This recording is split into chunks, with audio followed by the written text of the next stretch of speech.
좀 수고 많으시죠? 네네. 예, 예, 예. 오늘 뵙습니다. 잘 계시죠? 네네네. 네, 잘 아, 예, 있습니다. 오늘, 이제 후보 등록이 오늘 다 끝나고, 오늘 마감일인가요? 예, 예. 뭐, 우리 공화당에서는 뭐 42명. 지역구 출마자 예, 말씀이시죠? 예, 예. 생각보다 많이 이렇게 좀 적은 편이네요. 예, 예. 마음에 그리고 들어. 이제 그 비례대표는, 20분을 했는데, 네네네. 17분이 아마 등록한 것으로 알고 있고, 이렇습니다. 예, 예. 네네. 지역구 출마자가 좀 많았으면은 아직 아마 그 쉽진 않았을 거예요. 인물 확보하는데. 뭐, 김문수 씨가 합당을 하면서 완전히 당을 국회의원들이 들어오는 것도 다 막고 다 해놨는데, 다 막고 당을 완전히 개팔치고 갔죠. 하여튼 하여튼 좀 안타깝습니다. 그 당초에 그 태극기 탄핵이 무효 주장했던 그 국민들이나 예, 그런 그 세력들이 전체적으로 좀 통합해가지고 이번 살 총선에서 정말 어떤 탄핵 반대 세력 중심으로 좀 선거 프레임을 좀 가져갔었으면은 참 좋았을 텐데 어쨌거나 뭐 결과적으로 개인적으로 굉장히 좀 아쉬움을 많이 가지고 있어요. 근데 사실은 지금 그 미통당 같은 경우에 완전히 거의 우파 정당이 아니죠. 음, 뭐 실제 걔도 공천하는 그러니까 크게 제가 볼 때는 근본적 문제가 있는 게 이 탄핵에 대해서는 완전히 그쪽 사람들은 과거의 어떤 하나의 뭐 기정사실화된 사건으로 그렇게 묻어버렸고 그러다 보니까 그게 뭐 친박이든 비박이든 어떻든 간에 그런 그 제 정치 세력들 자체가 저는 이 사람들 왜 정치하는지 저는 뭐 도무지 이해할 수가 없고 사실 또 심각한 것은 이번에 그 유승민하고 통합하는 그 과정에 안철수 세력도 많이 들어왔고 예, 예, 심지어는 뭐 과거에 어떤 그 민주당 좌파 정당에 속하던 인물들도 많이 들어왔잖아요. 예, 예, 그러니까 그건 우파 정당이 아니죠.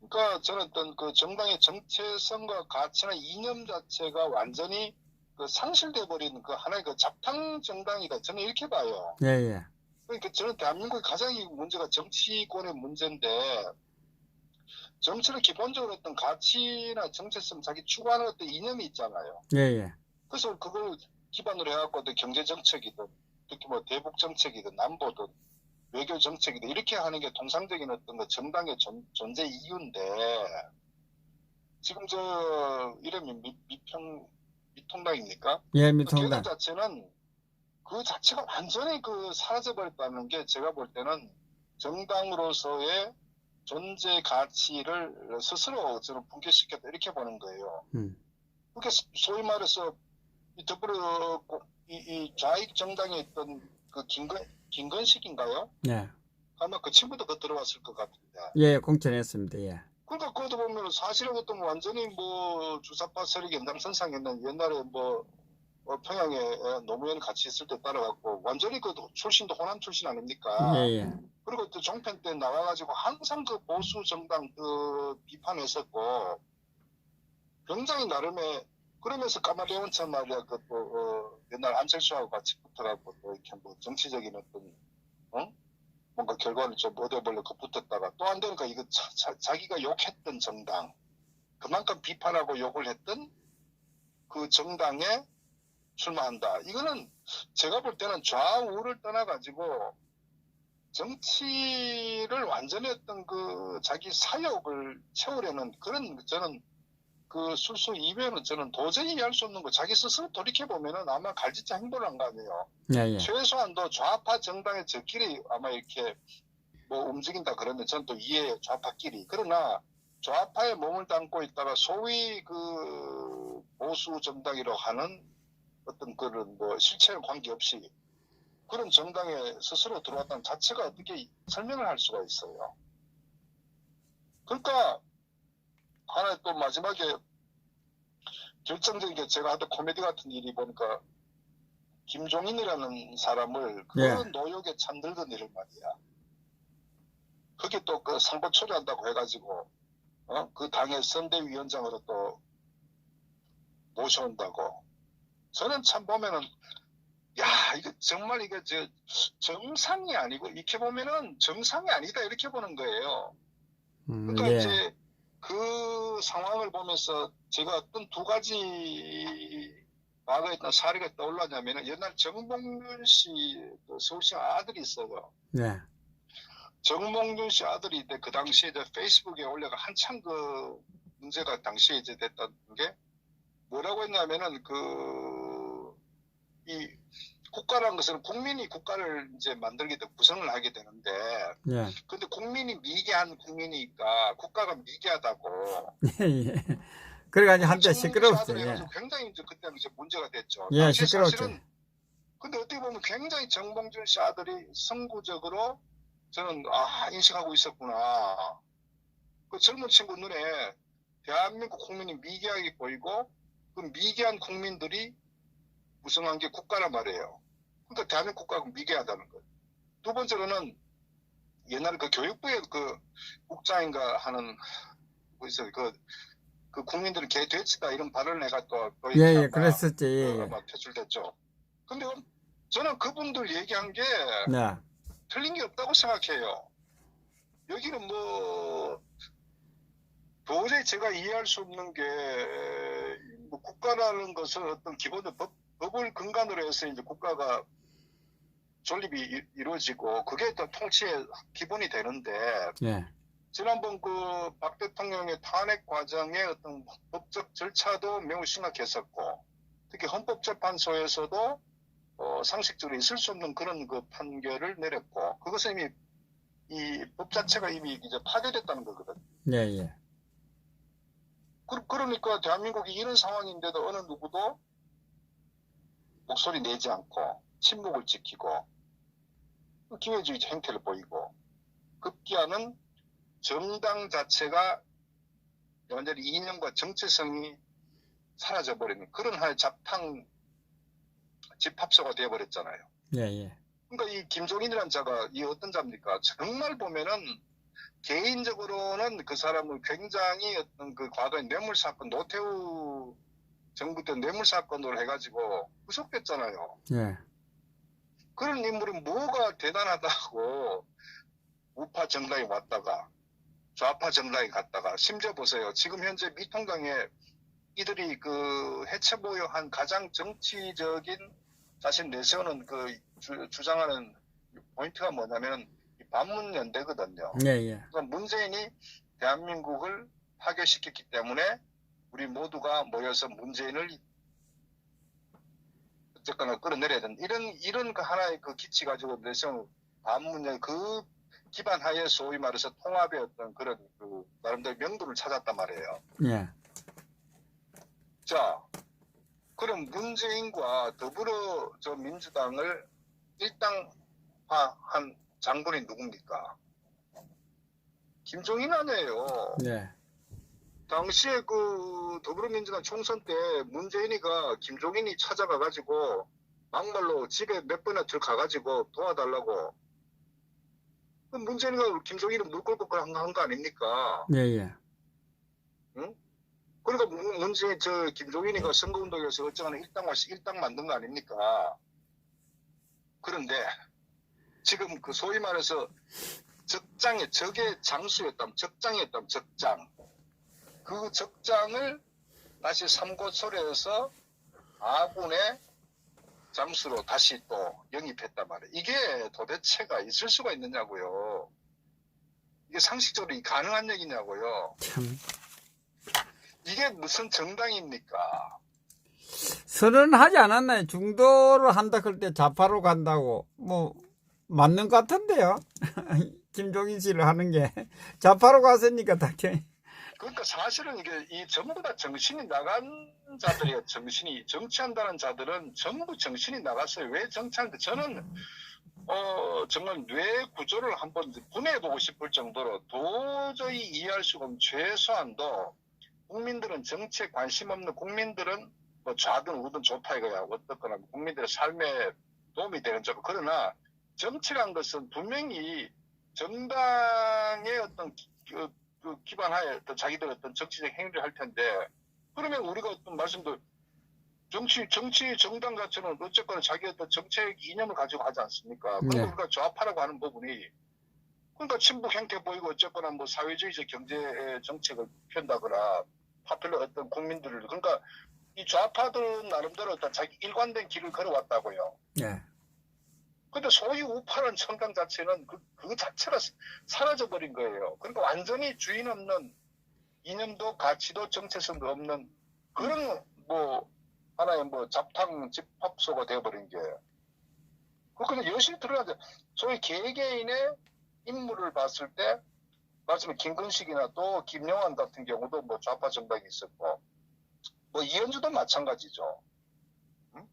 그런 자들이 그 당시에 얼마나 소위 그 새누리당, 소위 그 보수 정당을 비방하고 입에 담지 못할 정도로 얼마나 그렇게 비판을 해왔나요? 그런 자들이 왜 자기가 욕하던 정당에 왜 들어오냐고. 이게 논리가 어떻게 이해를 해야 되는 거예요. 영입한 놈들이나 들어온 놈들이나 거기다 침묵을 지키는 놈들이나 예. 그런 자들이 정치를 하는 현 주소가 대한민국이라고. 응? 그러면서 국민들에게 표를 달라고. 거지들 아니에요. 응?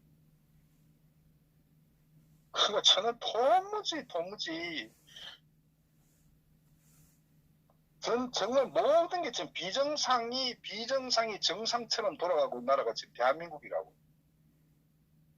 잘못된 부분에서 목소리 내지도 않고 지식인들, 가진 자들 접목하고.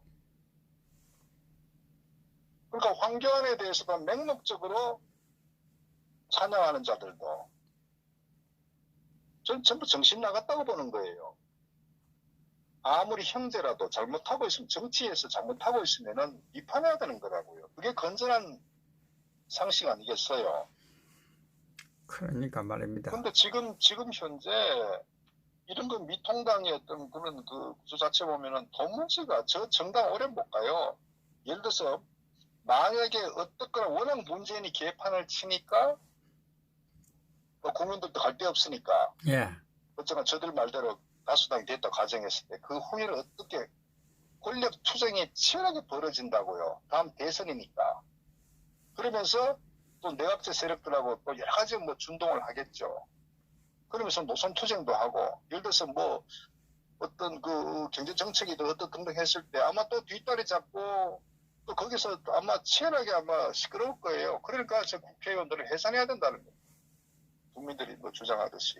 그러니까 어쨌거나 현재 이런 그 총선 이 앞두고 이 여러 가지 벌어진 과정도 매우 심각하지만 저는 그 총선 후에도 더 시끄러울 것이라고 저는 보는 거예요. 그러다가 이제 대권 때 또 싸우다가 내주겠죠. 뭐 그러다가 또 해쳐모여갖고 안철수 부르고 어떻고 대권 또 보면 똑같은, 마치 옛날 그 자유당 시절에 저 뭐야 내각제하고 장면하고 막 그 당시에 그 4.19 5.16 혁명 전에 대한민국 개파들, 저는 그런 상황 또 가는 거예요. 경제는 또 완전히 개판전인데 이거는 아랑곳 없이 자기들이 또 나서가서 또 저끼리 또 저거 받고 싸우고 계속 그럴 거예요. 꼭 나라가 망하기 전에 징조를 보는 것 같아요. 저는 사실 참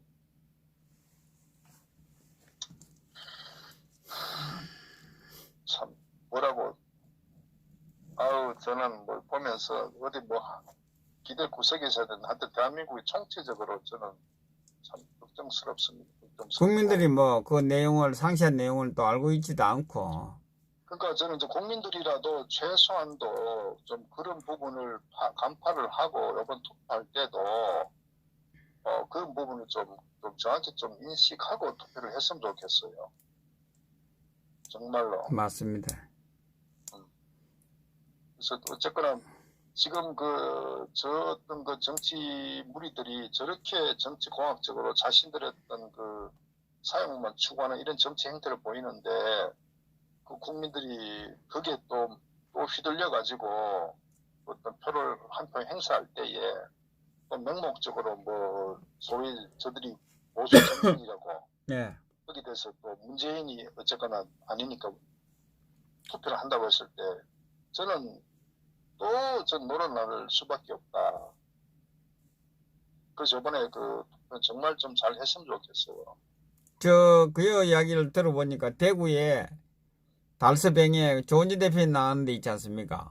네네네. 예. 거기 후보냐는 뭐 당선 무조건 된다 하면서 예? 누가 그 있잖아요 나왔는데? 김무식이 김용판 씨. 예, 그러면서 다닌다 그러니까 그 보수 우파들이 문재인이 워낙 못하니까 자기한테 찍어줄 것이라고 이렇게 생각하고 있는 것이 바로 미통당이에요. 이게 국회의원들의 이 참 좌파보다도 더 10배 나쁘지 않나요? 좌파한테 우리 배울 점이 많아요. 예? 저는 좌파한테 배울 게 크게도 두 가지인데, 하나는 어쨌거나 그게 국가의 해악이 되더라도 예. 자기들 노선은 흔들지 않는다는 거라고요. 노선 뭐 정체성 이런 거는 뭐 노선은 끝까지 친북 정대도 어쨌거나 노선은 좌익적 사고를 갖고 있는데, 그건 매우 저는 어쨌거나 좌익이지만 저는 본받아야 될 부분이다. 그만큼 우파의 가치 노선 자체가 붕괴됐다는 걸 얘기하고, 두 번째, 쟤들은 끝까지 투쟁하잖아요. 그러니까 그거를 우파가 잘못하면 완전히 그거를 막 크게 확대해가지고 완전히 아킬레스건을 잡듯이 끝까지 물고 들어가고 그거를 자기 뜻을 관찰하거든. 예. 그런 아주 근성이 있죠. 집요한 근성. 예. 근데 소위 보수파는 그게 전혀 없어. 그러니까 숫자가 아무리 많아도 좌파들 밥이 되는 거예요. 우리가 지난 정치 이 환경 자체 보면은 옛날 어떤 효순 미순이 사건 때부터 촛불 들고 나온 광우병 사건, 또 세월호 사건, 또 국정원 댓글 조작 사건 이렇게 갖고 보면은 전혀 문제도 아닌 사건들을 이 좌익 단체 세력들하고 좌익 정당들이 전부 똘똘 뭉쳐가지고 정권을 뒤집으려고 예. 끊임없이 해왔거든요. 예. 그런데 결국 그렇게 성공했잖아요. 예. 근데 우파는 뭡니까? 아무리 많은 어떤 기회가 있어도 이번 문재인이 지난 3년간 대한민국을 파괴시킨 안보, 경제, 외교 모든 전 분야에 걸쳐 상상할 수 없는 어떤 공작 정치 이런 파괴를 시켰는데 그 중에 100분의 1만 가지고도 충분히 좌익들이 정도야 10분의 1만 해도 정권을 물에 떨었다고요. 그런데 지금 문재인의 지지율이 거의 50%에 육박한다. 이런 넌센스가 어디 있습니까? 그건 역설적으로 야당이 없다는 거라고요. 그러니까 저 좌익들이 갖고 노는 거 아닙니까? 마음대로 하잖아요. 국회에서 한번 보세요. 저것들이 그때 야당일 때 어떻게 해왔습니까? 지랄 연병을 했는데 가만히 있잖아요. 그렇기 때문에 제가 지금 현재 이 우파 정당은 숫자의 문제가 아니라 예. 어떤 이념적으로 완전히 정말 철저한 어떤 그런 가치 노선을 어떤 추구하는 그런 정당이 이게 하나의 우파의 대한 세력으로 자리매김을 해야 돼요. 막말 그렇게 해야 막말 저들이 200석을 가져간다 하더라도 어떤 버틸 수 있는 되거든요. 좌익들이 언제 세력이나 정당에 어떤 의석수가 많아서 그렇게 한 건 아니잖아요. 응? 예. 그것을 할 수 있는 게 지금 보수파에서는 우리 공화당 아니겠습니까? 우리 공화당의 젊은 인재들이 싸울 사람들이 들어가야 되는데, 예. 그러니까 저도 하여튼 참 돌아가는 상황이 너무 안타깝고 이걸 국민들이 깨어나야 되는데 어쨌거나 저는 개인적으로 우리 공화당의 어떤 선거 전략할 때에 예. 좀 유념해야 될 부분 중에 하나가 제가 말씀드리자면은 이번에 정당이 아마 한 50개도 넘는다고 하더라고요. 예.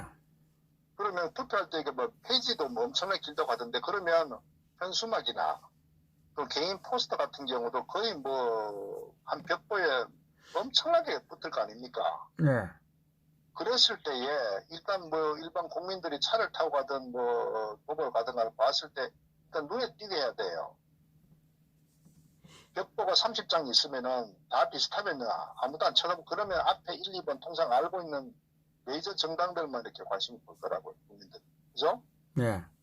그러면 일단 봤을 때 무조건 눈에 띄어야 돼요. 극단적으로. 막말 벽보에다가 뭐 새까맣게 하고, 딱 눈에 딱 띄도록. 남들과 어떤 다른 어떤 그 선거 전략을 해야 된다고. 그 다음에 공약 같은 경우도, 공약도 좀 굉장히 그, 강력하게 가질 수 많이 필요 없어요. 그래서 뭐, 민노총 해체한다거나, 뭐 아니면 뭔가 좀 확실한, 저는 개인적으로 사실 그 우파들, 왜냐면 이번 선거는 좌파들 전체 국민 보고 그 선거 전략 짜면 안 돼요. 우리 공화당은 우파를 겨냥해서 선거 전략을 짜야 돼요. 어차피 좌파들은 1%도 우리 공화당 한 표도 안 찍어요. 그러면 우리 공화당은 누구하고 싸워야 되느냐? 미통당하고 경쟁이라고요. 미통당의 그 지지자들을 얼마나 많이 우리 공화당 확보하느냐가 승부의 관건이라고요. 맞습니다. 그렇게 하면 뭐냐면은 정치적 구호로서는 민주노총 해체하겠다. 대한민국의 어떤 경제를 파괴하는 민주노총 해체하겠다. 그 다음에 저는 상속세 폐지를 공약을 내세워야 돼요. 왜? 이 기업하는 사람들은 나름대로 어떤 뭐 하는 부분, 우리나라의 어떤 그 상속세 같은 경우는 정해서가 너무너무 높기 때문에 굉장히 문제가 많거든요. 기업 어떤 그 승계도 안 되고 안 돼요. 그러면 어차피 좌파들이 제일 싫어하는 정책을 각각이 내세워야 된다고요. 그리고 그 다음에 그거 법인세 같은 경우도 보니까 뭐 19% 그거 아니에요. 15% 이하로 떨어뜨려야 돼요. 현재 25%를 계산이고 그 필요 없고, 그러니까 눈에 딱 띄도록 해야 된다고, 이 정책 자체를. 예. 그래서 저는 제가 또 주장하는 부분은 국가 공무원을 10만 수준으로 떨어뜨린다고 저는 주장합니다. 그러니까 좀 파격적으로 메시지를 내세워야 돼요. 이런 거 필요 없다. 그러니까 저는 크게 한 세 가지 보면은 특히 어떤 민주노총 해체라는 부분은 저는 좌익들이 제일 싫어하겠지만 그게 우파 국민들에서는 굉장히 어떤 아마 공감을 갖거든요. 민주노총이 파괴하기 때문에. 기업하는 사람들도 저는 상당히 공감할 거라고. 두 번째, 상속세 폐지라는 부분은 많은 분들에게 좀 이렇게 또 공감을 얻을 수가 있어요. 그다음 저는 항상 대한민국을 위해서 공무원을 10만 수준으로 감축해야 된다는 부분이 지금 당장 어렵지만은 이 공무원 이 정원 자체는요, 대한민국 미래를 완전히 파괴시켜버린 거예요. 왜냐, 과거처럼 공무원들 어떤 급여 자체가 대기업의 50%가 지금은 거의 80%, 90%까지 됐기 때문에 중소기업, 웬만한 중소기업들보다도 공무원들 연봉이 훨씬 높아요. 근데다가 앞으로 어떤 연금까지 개혁하면 그것이 결국은 박 대통령 때 그 연금 개혁이었던 거 단초가 됐다시피 지금 우리나라 인구 5천만 수준에서 일본이 지금 1억 3천만에 공무원이 한 30만 밖에 우리가 그래서 저는 현재 여건 봤을 때 공무원을 10만을 감축하겠다 이런 파격적 공약을 해야 돼요. 저는 그래서 뭔가 좀 확실한 그 공약을 좀 선보였으면 좋겠다. 그리고 어떻게 보면은 투표를 할 때 개인보다 당을 보고 찍을 거란 말이야. 그렇지 않겠어요? 네. 그러면 이번 벽보 같은 경우도 어떤 얼굴 사진 이것보다도 차별해가지고 막말로 색깔을 만약에 태극기를 바탕 걸어놓고 거기다 공약하는 거 1, 2, 3 해갖고 그냥 딱 찍어갖고 사람 보지 않고 번호 보고 찍도록 만들어버려야 돼요. 그래야 옆에 있는 많은 현수막 포스터하고 다르게 뭔가 차별화된 그렇게 가야 된다고요. 그 30개, 40개 되는 포스터 누가 쳐다봅니까? 저는 그래서 선거 전략 자체가 무슨 얘기냐면은 세력이 약하고 자금 모든 게 열악한 상태에서는 결국은 뭔가 그 파격적이고 뭔가 선택과 집중의 어떤 선거 전략을 해야 돼요. 그래서 우선 제가 생각나는 거 하더라도 그런 민주노총 해체, 법인세 15%로 떨어뜨려버리고 상속세 폐지, 그리고 공무원 10만으로 감축한다는 거. 저는 뭔가 좀 임팩트 있게 바꿨으면 좋겠어요.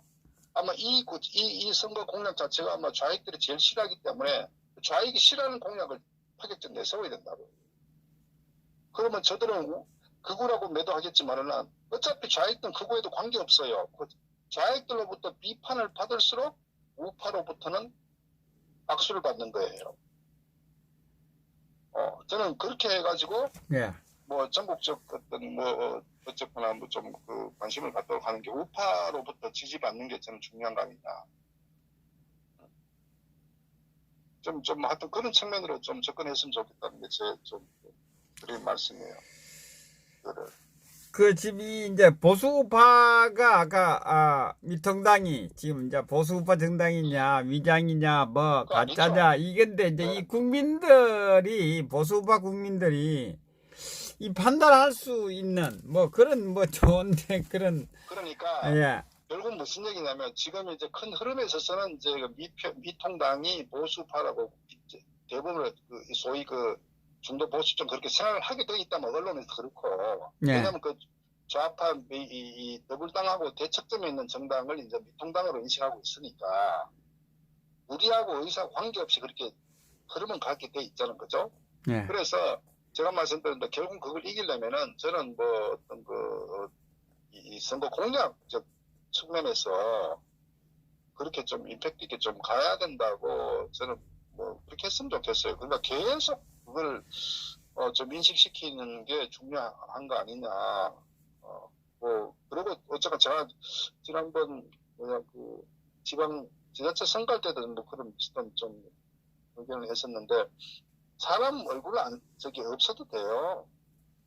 사람 얼굴 안 봅니다. 대단히 개별 후보자들에게는 되게 죄송한데 우리 공화당이라는 그 메시지를 국민들에게 강하게 좀 심으려면요. 포스터 만들 때 완전히 기본 개념은 뒤집어 버려야 돼요.